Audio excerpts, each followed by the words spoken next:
Let's talk about interaction amongst different groups. Say you're a taxi driver in New York City who has negative attitudes towards Muslims. And you just so happen to be driving down Fifth Avenue one day and you come across a Muslim family waving you down. Now, let's be honest.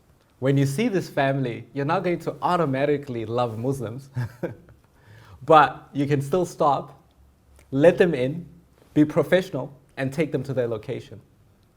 So you can spare this family a couple of minutes of a rainy, cold New York City day. And in exchange, you get to learn a little bit more about a family outside of your own context. As maybe the family is talking about their kid who goes to kindergarten or their kid who's about to graduate college. You start realizing that we are more alike than we are different. Long research has suggested that interactions and conditioning over time helps us reduce our prejudice. But this doesn't just happen in every interaction that is interracial or intergroup. There's very specific conditions that have to happen. And in this episode, we'll be going deep into what these conditions are. Some of these conditions include the fact that this interaction needs to take place where both of you and the people from this other group are within equal footing. This interaction needs to take place where there's mutual respect and dignity in how you treat each other. And most importantly, whether you're in a workplace or at a school, this interaction needs to be endorsed by the institution or the umbrella that you guys fall under. But before we dive deep into today's episode and learn how we can be a part of the solution, I think it is important for us to get some anti-racist food, because this is the anti-racist hot dog, and I'm your host today, Wandile Mthiyane. I am excited about our guest chef. We've got an African chef who's going to be taking us on a journey, introducing us to new African cultures through African cuisines. Ladies and gentlemen, Chef Pali Pali. Chef Pali, so welcome back to the show. It's such a pleasure to have you back. Thank you for having me. I love it here. Is this like your 5th episode with us? Yeah, it is. This is actually longer than most series of Netflix shows that I watch. The shade. So what are we doing today? Which culture are we exploring and which food are we making? Okay, so today we're taking it way back to a staple that I think exists in any village, any city, any shop, any dojo that you can find, which is bread. Yeah. However, we're not just making bread that you're used to. We're not making baked bread, rather, let me say. What type of bread is this? We're making steamed bread. Steamed bread. Yes, and steamed bread is bread that is made cross-culturally in Southern Africa and in Africa. Yeah. And in our country, South Africa, it is referred to and has a little bit of debates about who does it better. Depending on region? Depending on region, depending on like historical tribe, you know, or culture.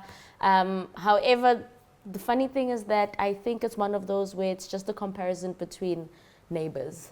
100%. You know, like my mom makes it better than your mom. Yes, Yeah. yes. There's ingredients are very simple. They're all the same. I just want to let you know that I am your intern. What's an intern chef? Is it a sous chef? A sous chef. I'm your sous chef. So tell me what to do, and I'll get my hands dirty as you tell us more about this bread, which is contested across regions in South Africa. Exactly. Right? Yeah, but we're gonna make the best one, right? Oh, 100%.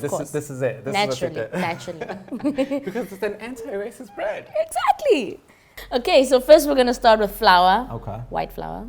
Great start for an anti-racist show. So this is basically 4 cups, 4 right? cups of So I just put like 2.5. You can finish that off so that you feel a bit important. Hey, I'm a sous chef. So I put in a little bit of flour. Yes, all of it. All of it. I've pre-measured it for you. 100%. So we've got your flour. We've got our flour. What do we have next? And then we've got dried yeast. Dried yeast. Yes, this is about 5 grams. So usually our packets come in a 7 gram. Yeah. So just measure just 5 grams of that.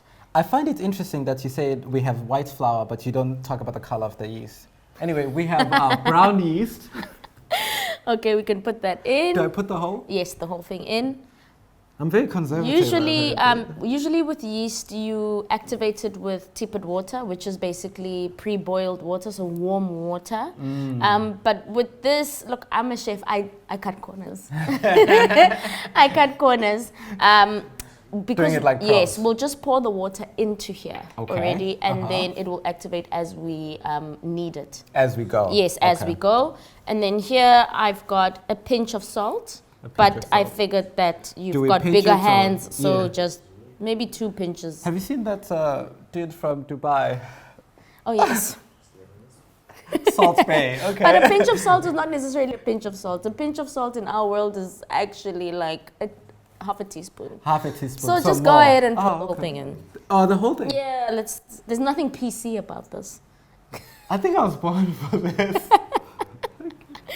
Perfection. What do we have next? Okay, then we've got some sugar. Sugar. White sugar. We're on a roll, yeah. White sugar. White sugar. And this is half a cup. So this is half a cup of all white of the sugar. Yes. This mixture is enough to make a loaf. Okay. So basically in a loaf tin, it's perfect for that. Or even just a circular bread. Any shape, basically. So this bread is not just filling, it also gives you a little bit of diabetes. You know, it's all of this sugar. You know, we're going to put all of it. What else do we have? All right, then we've got, this is about a tablespoon of oil. Tablespoon of oil. Yes. Okay. Put some oil in there. I'll be using more oil later on as I need it. Okay. This is amazing. It's starting to look really beautiful. And it's delicious. I think I want to show people what I'm making delicious. as the best sous chef ever. So this bread, I love having it straight out of the oven. Well, not the oven actually, straight out of the steaming pot. Just as it cools down, but it's still warm inside. And I just take butter and I just smear the butter on there. Have my tea. Yeah. As you know, it's such a, what do you call it? Like a working class meal. A work class meal, yeah. You know, bread and tea. Yeah. Except this is steamed bread. It's so much more wholesome. It just smells like home. It tastes like home. It's fresh. It's aerated. It's beautiful. So this is probably not the best time to say I'm a vegan, so I can't relate to the butter part. So what do we have next? Moving from here, what do we do? I want to see the bread come together. Okay, so what we're going to do here is that I'm going to get rid of you in the kitchen. And I'm going to grab some water and I'm going to start to knead the dough. Reason why I'm getting rid of you is that this takes some time. So we're going to have to knead it, not too much. The consistency of this is not dry, it's not stodgy, it's actually quite moist. Then I'm going to cover it with a cloth. Just over it and put it in a warm spot in the house. So if it's sunny outside, I can put it out in the sun. To raise. And then once it raises, here's my secret. Once it raises, I knead it again. We don't over knead. Knead it again, so basically just punching the air out. I do this process 3 times. So my bread is super soft. Gotcha. It's just, it absorbs, if you're having it with any gravy or any stew, you know, any curry, it just absorbs the liquid, it absorbs the gravy. It's delicious. I don't like it stodgy and hard. I like it more aerated. I just love it. And it's even better like that when you're just slicing it and, you know, smearing some margarine or butter on it. It's just delicious. So that's my secret. That's why I make it better than anyone else. Since you're rejecting me, ladies and gentlemen, it's Chef Pali Pali. I'm going to leave you to it, and we're going to come back and catch up with you for the most important part of this, where we get to eat the food. Exactly. Anti-racist Chef Pali.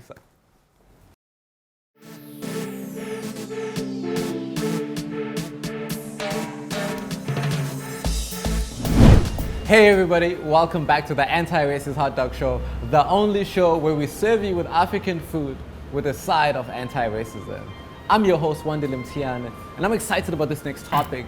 This is where a lot of people have been waiting for this part. It's like, so how do I become part of the solution? You're thinking to yourself, I have black friends, but how do I make sure that I'm in equal footing and I'm an ally, and how am I a part of the solution? And for more on this, ladies and gentlemen, I have the expert, the man himself, Musa Langa. Please welcome Musa Langa, our expert correspondent on how. How are you doing, my brother?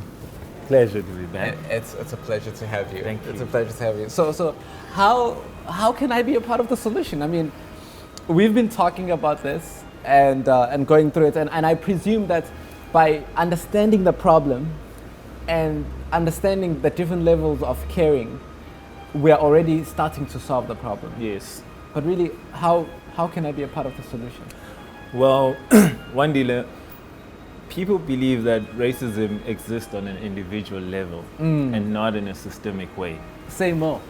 Whilst others are aware of racism Sure. on a systemic level, but they believe that they cannot be complicit, even though they're in a systemic racism system. So they are aware that racism exists systemically, Yes. but they believe they're not part of it. Yeah. So it's like, if you guys here Yeah. are all killers, Sure. then I'm not part of.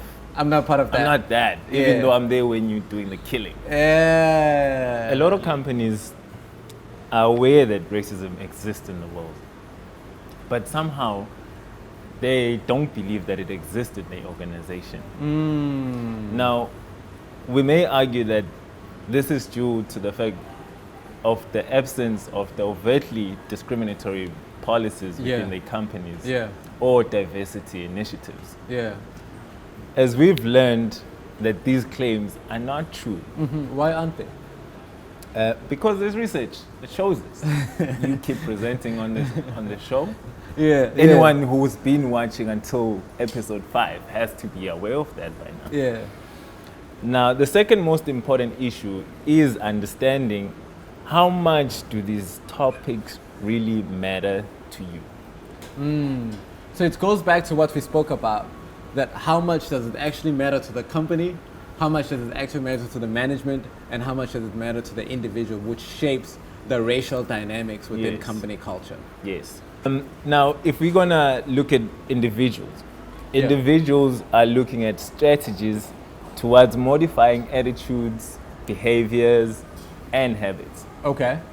And institutional approaches focuses on changing formal policies and laws within the communities and organizations. So there's an individual level of this, there's an institutional level of this, and then there's a cultural level. Yes. And each one is looking at different ways Different of ways. tackling particularly racism within the workplace. Absolutely. So as I've been learning on this topic on race, I've been reading the book The Conversation by Dr. Robert Livingston. Amazing, amazing book. But one of People the should go and get it. Definitely get it. One of the key points that he mentions is this idea that there's two very critical points to ending or fighting racism. Point number one, you need to believe that we can actually end racism. Yeah, In that's order true. for us to make progress, we need to have that belief, right? And then number two, fighting or ending racism is a lot like eating Brussels sprouts. When you first eat it, it doesn't automatically taste like candy to you. Now, let's be honest, right? unless if you grow up on it. Unless if you grow up vegan or something. Yeah. But even then, I don't buy that. But so you eat the Brussels sprout, it doesn't taste like candy, but it has nutritional value. That's good for you. Yes. But the more you eat it, it becomes an acquired taste. The same way the first time you drank beer versus several years later, right? It's an acquired taste. And similar to racism, it's like the more we actively fight racism, the more we actively work towards racism, it becomes second nature and it becomes a big part of who we are. Well, there are a few conditions that we What are need these to pay conditions? attention to. Yeah. Okay. The first necessary condition is equal status. Okay. Now, let's take the interrelationship between black people and white people in the days of slavery. Yeah. Where in that setup, white people were the leaders Yeah. and the masters. Yeah. Black people were slaves and servants. Inherent power dynamics there. Yes. Yeah. So in that setup, you have an unequal relationship. Yes. And hence, it became the status quo. In the second condition, you have friendship potential. Now, even though groups are of equal status, the relationship within the group needs to be characterized by respect and cooperation Yes. rather than rancor and competition. Because if we're competing, then we can't get along. Yeah. Then you have your third condition. This is institutional sanction. Yeah. This means that intergroup contact Yeah. must be viewed positively by the formal and informal authorities rather than something that's legal or socially inappropriate. Then we have our fourth condition, which is where the group has a common goal, meaning that groups are working together towards achieving the same or similar goal. And they are interdependent on one another to fulfill that goal. And just to get this straight, then, in order for racial interactions and diversity to work, the conditions are they need to be in equal footing in terms of rank. Yes. There needs to be a potential for friendship. Yes. And there need to be the institution that is around them, that institute, that whether it's a school or workplace, should support this particular relationship, Yes. right? And then last but not least, they need to be working together towards a common goal. Like a soccer team trying to win a tournament, a basketball team trying to win a tournament. Yes, if your defender is not willing to defend for you to win the game, you're not winning. 100%. So all of these conditions help us put us in equal footings for then us to interact as human beings rather than racial beings. Yes. So Musa, I think it's interesting that we're now talking about stats again, and we're talking about sport teams. So when you actually look at these stats, a study was done within the NBA. Yeah. And they looked at over 2,000 players and over 100 coaches, Yeah. right? And in this study, they found that the coaches and players were able to develop positive relationship with their colleagues who are black, but they weren't able to develop those same positive, they did not translate to other black communities outside of their colleagues. So in fact, what the study shows that they saw their black colleagues as exceptions to the norm of black community versus a member or a part of the black community, Yes. which is very fascinating, right? How that doesn't translate. Yes, absolutely. So this is fascinating, but another study then goes on to show that when black people and white people enter into relationships, Yes. right? They're entering into relationships with different goals in mind. White people enter into relationship wanting to be liked and feel a part of that particular relationship, whilst on the other end, black people want to enter into relationship to be respected, black and Latinos to be respected and treated with relative dignity. Yes. So that's some of those things that happen with the misunderstandings within these interracial relationships. Now, I think a very important point for us to get here is that in these racial relationships, there's often these power dynamics in the favor of the majority group.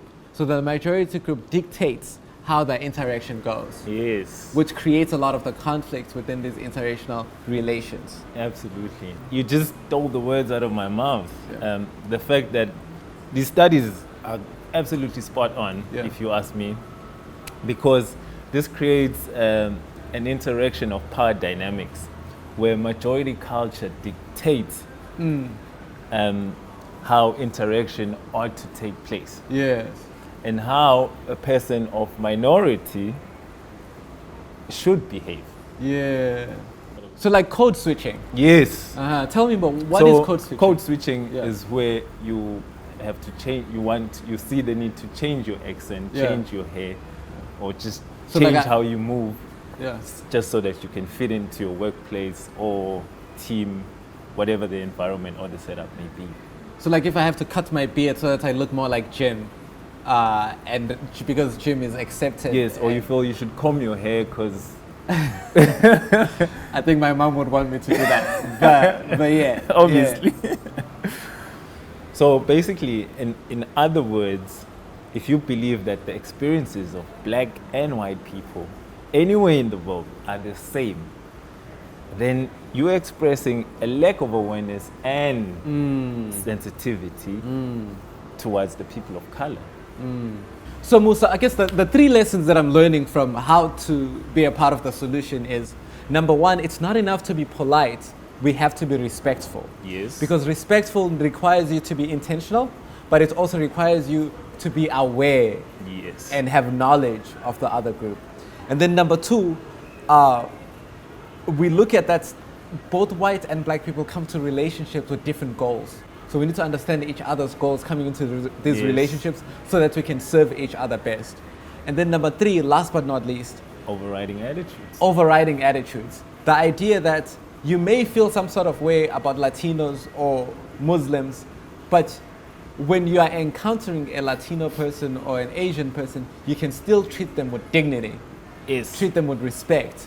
And the more you interact with them is the more you get to know and see that we are more alike than we are different. But also research shows that this is how you start breaking down some of those barriers of prejudice as you go on in society. I couldn't have said it better myself. Thank you very much, my brother. Thank It's you for always having a me, pleasure bro. to have Thank you. It's a pleasure. And that was our senior correspondent, Musa Langa. Now we're going to my favorite part. It's the eating with Chef Pali Pali. Let's go taste the food and see if it's truly anti-racist.